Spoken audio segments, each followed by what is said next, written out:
Hello, I'm Paul Seven Lewis and welcome to 1 Minute Theatre Reviews. In a moment, I'll be reviewing the Netflix film Ma Rainey's Black Bottom, directed by George C. Wolfe and starring Viola Davis and Chadwick Boseman. Before that, let me just mention that you can read my reviews at 1minutetheatreReviews.co.uk and listen to my radio podcast about stage musicals on Box Office Radio and Mixcloud.com.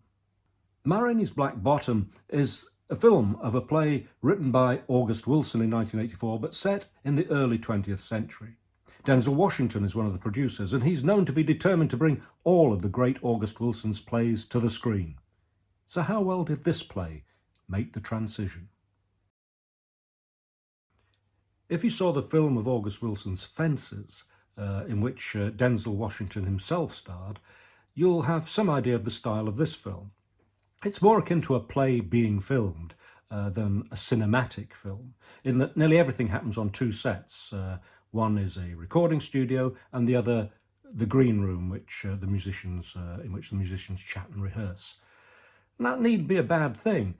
Film tells its story in pictures, whereas theatre tells its story through people.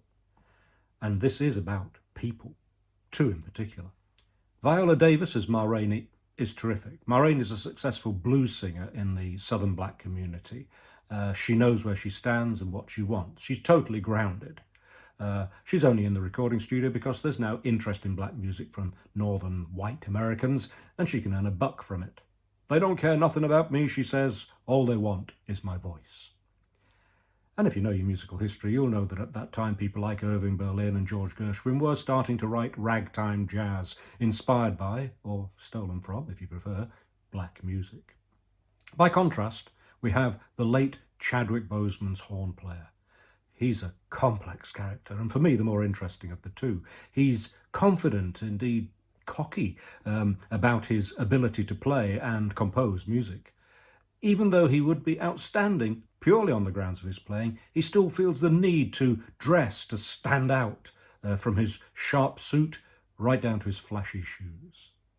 Well, that's the 1 Minute Review. Keep watching for more about Ma Rainey's Black Bottom and Chadwick Boseman's incredible performance.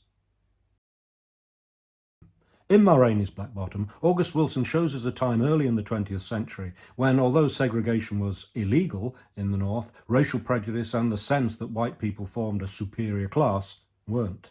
There's a moment when two of the black musicians step into a bar that's full of white people. They turn around and leave. Ma Rainey takes the lack of respect from white people in her stride and just gets on with the job and can't wait to go home.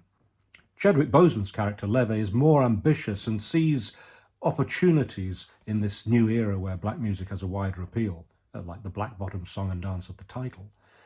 The subtlety and authenticity of Boseman's performance reminds you of what a loss this man is to the world of acting. You can see his brittle surface, but you soon find out about the trauma he suffered as a child as a result of white racism. There's a coiled spring just waiting to burst through the swaggering veneer. It leads to arguments in both the studio and the green room, and that tension runs throughout the play until its dramatic climax. And by the way, the music is fabulous. The only weakness is the one I mentioned earlier. It's a film of a play, and whereas in theatre you would be carried along by the sequence of events because you're in the same room with the characters, but the events seem a little more melodramatic here because of the separation of the screen. Chadwick Boseman gives a 5-star performance. Indeed, it should be an Academy Award-winning performance. I give Ma Rainey's Black Bottom 4 stars, and you can see it for free as part of your Netflix subscription.